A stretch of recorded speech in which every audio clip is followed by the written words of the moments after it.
the apartment is just more interesting. You get more money, cash on cash return.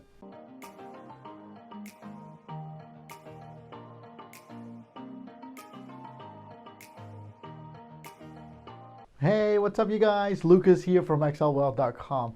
Good that you joined in today, because in today's video, I want to go through what kind of properties you should select if you want to invest your money in real estate and of course get a nice positive cash flow. In today's video, I will go through property, of course, what kind of property you should check out, and of course, how you should get the positive cash flow. And I'll go through a whole example of calculations on how to get that cash flow. Now, before we go into the video, of course, I've noticed that not many people have liked this video if you liked it. So be sure to hit that like button if you like this video. And if you haven't subscribed to the channel yet, be sure to hit that subscribe button, because that's the way how we can grow our community. Okay, let's get into the video. Before we go into the whole cash flow idea, you gotta understand this. You gotta understand the income. Now, there are different kinds of income. We've got the gross income, and the gross income is what you should actually see it as, you know, all the income that comes in without any taxes yet, without any taxes being deducted from the amount, which is always the big amount that all the real estate agents show, like, hey, this is the amount that you should be able to get of this property. And yes, that's always, you know, the amount is nice and high, but the moment you deduct all the expenses, there's always less left. And that is, of course, your net income. And your net income is what actually goes into your pocket after being paid, after paying all the expenses at the end of the month or at the end of the year, depending what kind of expenses we're talking about. For example, a property tax is only being charged once a year from the government. Now, in this example today, I actually go through two actual examples that you can actually find on the website that I used, in this case, Funda. You can use that to find property that you want to buy. You can use Funda to buy properties that you want to rent. All kinds of properties. You can find all the properties on the biggest real estate website in the Netherlands, and we tend to use Funda. But there are different kinds of websites, of course. There is Pararius, there is Jaap.nl. There are all kinds of websites that talk about real estate. Now, I'm sure, I don't know what country you're in, but be sure to write down in the comments down below what country you live in, of course. Now, in each country, we always have these websites that say like, hey, this is a website with all the real estate. You should do your research really well. Now, in today's video, I want to go through two examples to show you what the difference is. Now, before we actually go into the gross income and the net income, we have to really understand the income first, okay?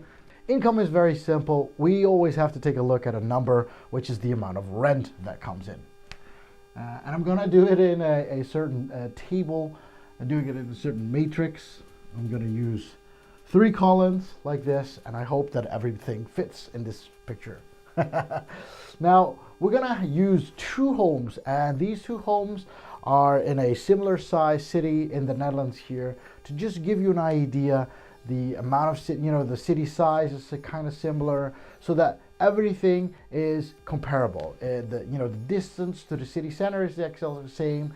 The distance to other facilities like a train station, but also public transport, the highway, supermarket, schools. So all the things are kind of similar. So we looked for all the information so that you get the best comparable ideas, okay?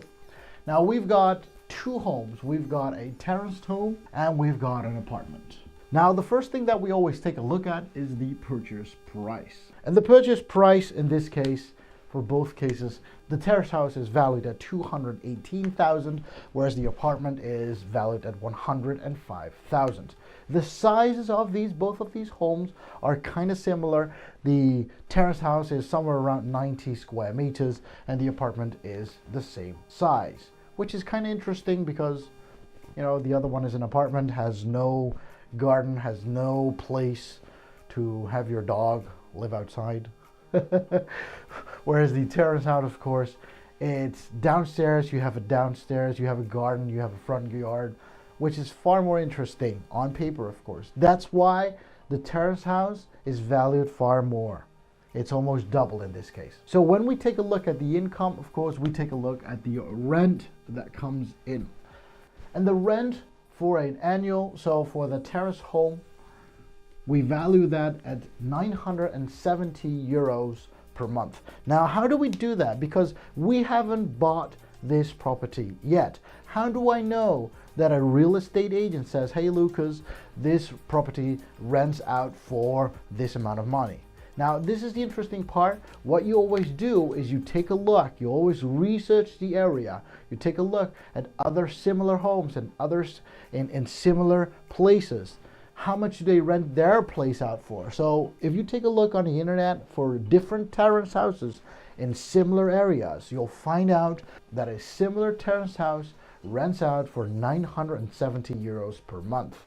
Now, 970 euros per month, if you do that times 12, because that's an annual year, then the annual income of this terrace home, so an average terrace home income will have 11,640 euros.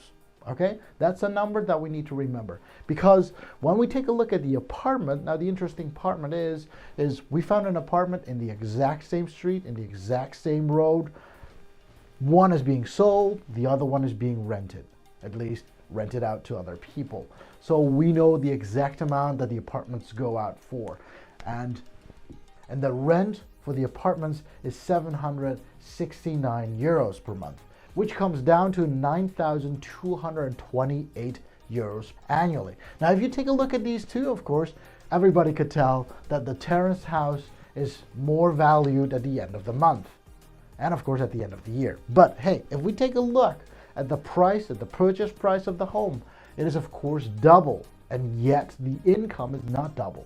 Now, what does it really say that? We don't know that yet, because we'll have to calculate and we have to deduct all the expenses that a home has. Now, we're talking in this case that you're buying a home using full cash and no down payment or no mortgage, okay?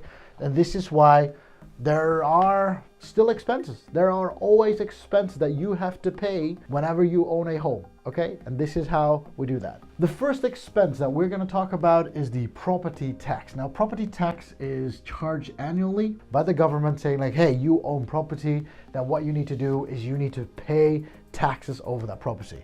Well, they use the value of the home, so not the purchase price, they use the value of that home that the government uses, like, hey, okay, this home is valued at, and they charge you 0.2% of that amount, which is in this case 436 euros per year, okay? So this is only per year, as the value of this home is currently valued at 218,000. 0.2% of that amount is 436 euros.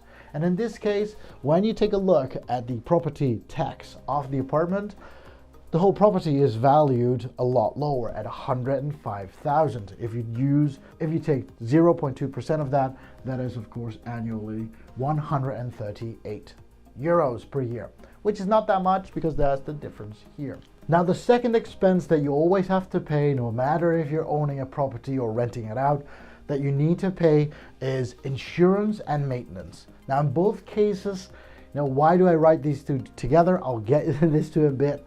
Because insurances, the moment you own a challenged home, it's somewhere around 50 euros per month. And maintenance, there's regular maintenance that you always need to have, and you need a pot of money that takes care of maintenance, of course.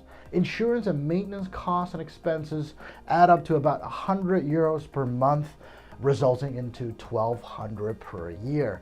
But in an apartment, this is slightly different, because in an apartment, we've got something called, in Dutch is the VVE, which is actually owner association contribution, because home owner association is something what they call in the US. You have to pay for that because you own a home in an apartment together with all the other people, and all the lighting in the building need to be paid by all the owners. And this amount, in this case, you can look up. Each apartment has their own amount of ownership the moment you own an apartment, and in this case that is 115 euros, which results into 1380. Then of course we have to take a look at the number 3 expenses, which is in general repairs. For example, if a boiler breaks down, it's your job as an owner to repair those big things, and you always have a certain part of that, and that is something a risk management you should do, which is about 50 euros per month. In general, comes down to 600 per year. Same goes for the apartment, about 50 euros per year, which results into 600 euros per year. Then the next expense is a very interesting one, because if you want to do real estate investing completely passively, you need of course a manager who takes care of your property. The only thing is, a manager charges fees. In the Netherlands, a property manager charges about 8% per property per month. 1 month of income per year. Now in this case, so about 8% of that 11,640 euros is around 930 euros annually. Now when we take a look, of course, at the apartment, we still have 9,228 euros that we get in each year, and the fee is of course still 8%, which result into 738 euros. And of course the last expense that we should take into account is of course the vacancies, because all these apartments, all these homes, the moment a tenant moves out and a new tenant moves in, you'll have vacancy of the apartment or of the home. And what happens is you still have to pay for all the expenses, and yet there's no income coming in. You gotta have a pot of money for a rainy day, of course. And in this case, what I always tend to do is, again, this is around 50 euros per month, which result into 600 euros per year. Same goes for the apartment. And why do I do this? Where does this number come from? I actually calculate what the average is of my tenants, and my tenants tend to stay about 4 years in my apartments, in the buildings that I have, in the properties that I own. And after 4 years, the moment they leave the home, I renovate slightly. It takes me about 2 months to look for a new tenant again, and the home is renovated in about 2 months. And that's actually every time on average all my homes. Sometimes they are rented out the moment the old tenant moves out, the new tenant moves in right away, and sometimes it's empty for 3 or 4 months. Happens all the time. So on average, we take about 2 months on average, which is about 600 euros per year. And then of course you can cover the cost. And in this case, the interesting part is this. The total amount of expenses for the terraced home is 3,767 euros. The expenses for the apartment is 3,528 euros. Now the interesting part is this. The income here, of course, is less, yet the expenses is kind of similar. Now, what does this say about the income? What does it say about the net income? It doesn't say anything about net income yet, because we still have to calculate this like, okay, how much money do I have left? Now, that's what we're going to do this. So hopefully this will stay an overview like this, because what happens is this is your income, this is the and these are the expenses, okay? This is the income, this is the expenses. This stays the same. So this whole list of information stays the same. So what we're going to do in this case is we're going to deduct the expenses from the income, so that you know what the net income is from each real estate property that you own, from the terraced home in this case, and in this case from the apartment. Now, how do you do that? Let me grab the good color. 11,640 euros minus 3,767 euros is 7,873 euros. This is what you get left. This is your net income. So this is your net income. And in the case of the apartment, it's 5,700 euros. Now, what does these numbers still say? In the end, still nothing, because we haven't got the absolute numbers. And in this case, what we need to do is we need to create an absolute number. Now, what I will do is I'll wipe these numbers out for just a bit.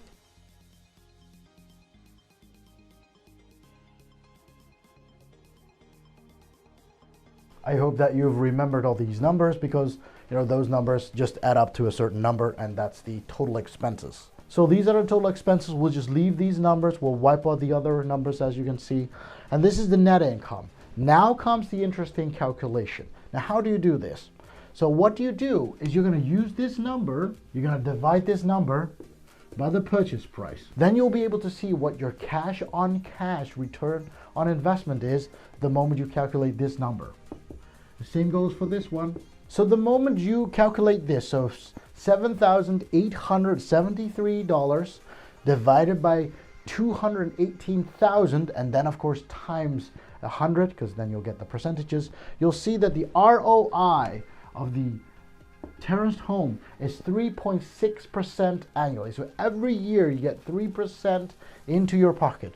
The moment you own a apartment, and in this case 5,700 euros divided by 105,000, the actual purchase price of the home, divided by each other, of course, and then times 100% gets you a 5.4%. And in this case, this just means that the apartment is more interesting as an ROI.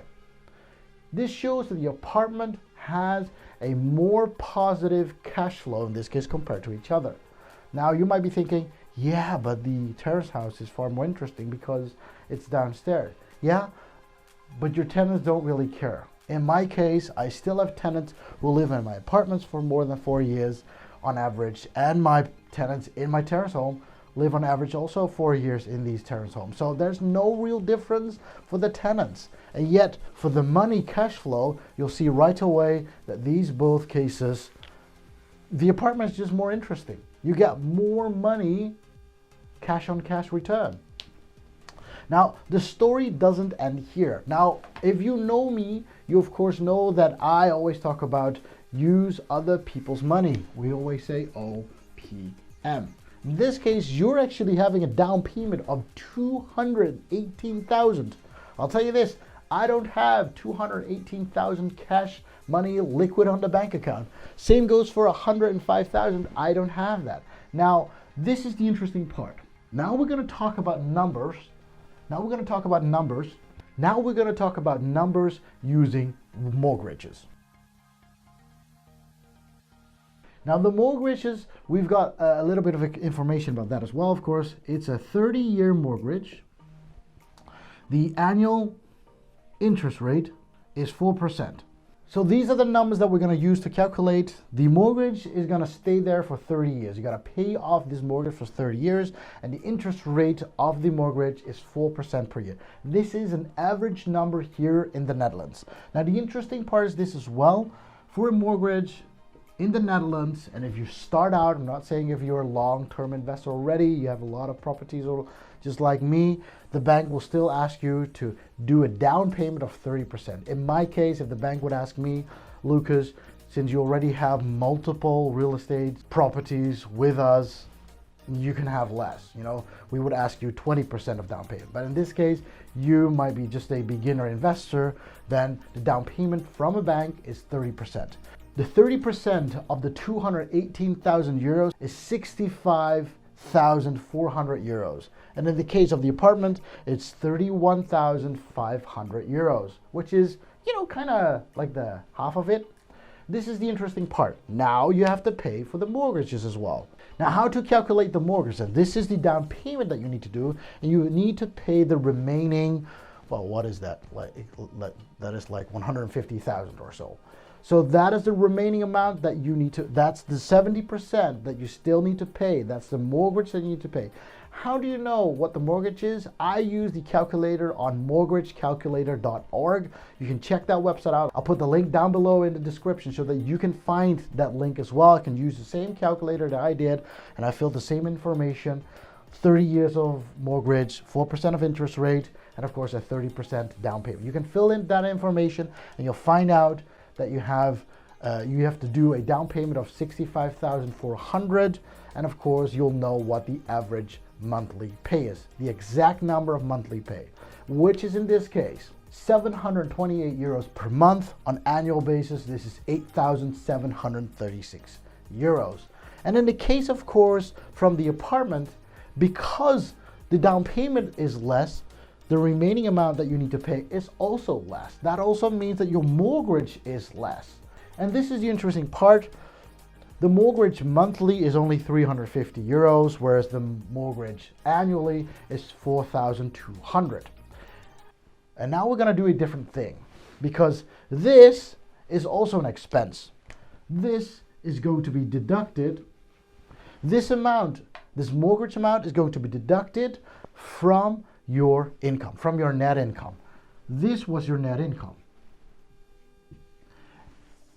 This is your net income. And if you take a very careful look, your net income from your terraced home is only 7,873 euros, whereas your mortgage is 8,700 already, which is not a good thing. Because if you deduct these two from each other, 7,873 euros minus 8,736, as you can see over here, because this is still an expense, you'll see that in the first year, you'll have a negative cash flow of minus 863 euros. And this is why in all my videos, I always talk from year number one, you'll always want to have a positive cash flow. But when you take a look in the apartment, the net income was 5,700 euros. The expense of the mortgage is 4,200 euros, resulting in a positive cash flow of 1,500 euros per month. Now this is interesting, because the ROI, in this case the ROI is based on 5,700 divided by the amount invested, which was 105,000. And in this case, it's slightly different, because you have 1,500 euros positive cash flow on a deposit of 31,500.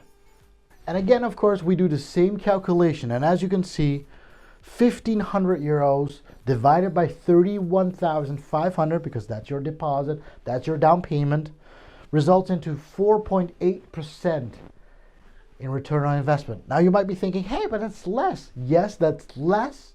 But in this case, we've got minus 863 divided by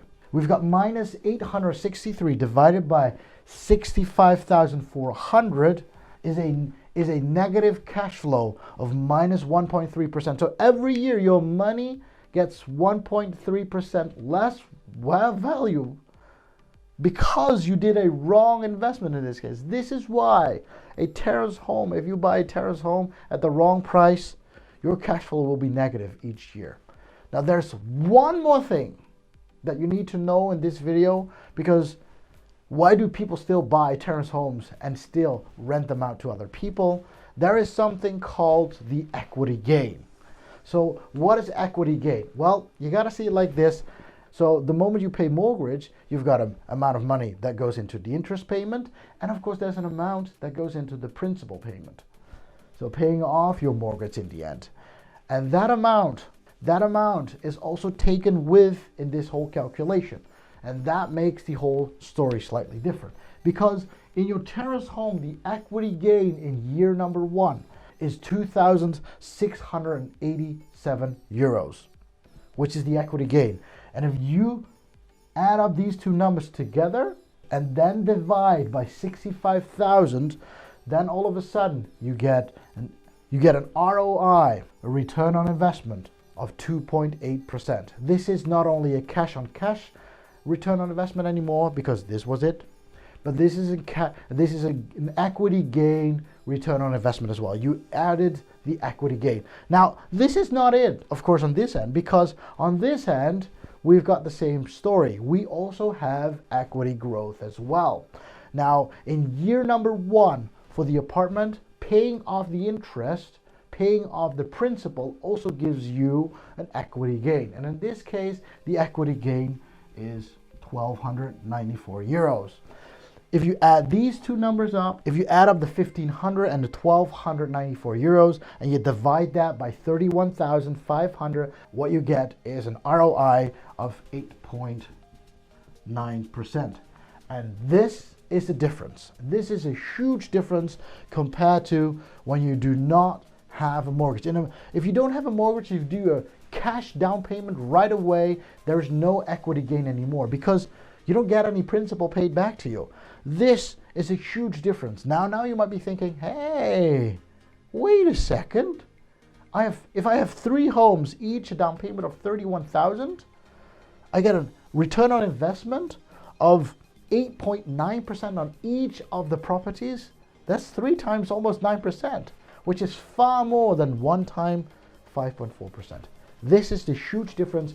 This is why you should always do a mortgage down payment using other people's money if you can. Now in this case, even with equity gain, you still have a positive cash flow, but I'll tell you this, equity gain doesn't come into your pocket right away.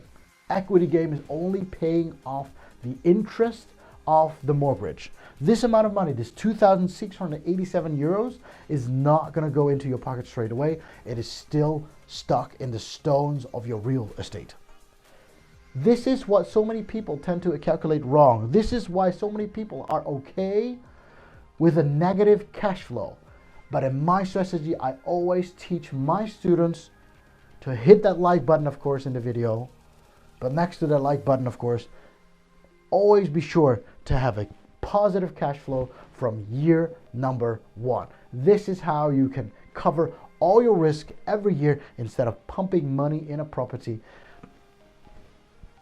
And this is how you can calculate your cash flow, and I hope it's very clear for you. Thank you very much for watching today's video. Of course, if you liked the video, be sure to hit that like button because there are not enough people hitting that like button yet. If you're new to the channel, be sure to hit that subscribe button, of course. If you want to be notified every time a new video comes out, be sure to hit that notification bell as well. Thank you very much for watching. I wish you best luck and happy investing. Bye-bye.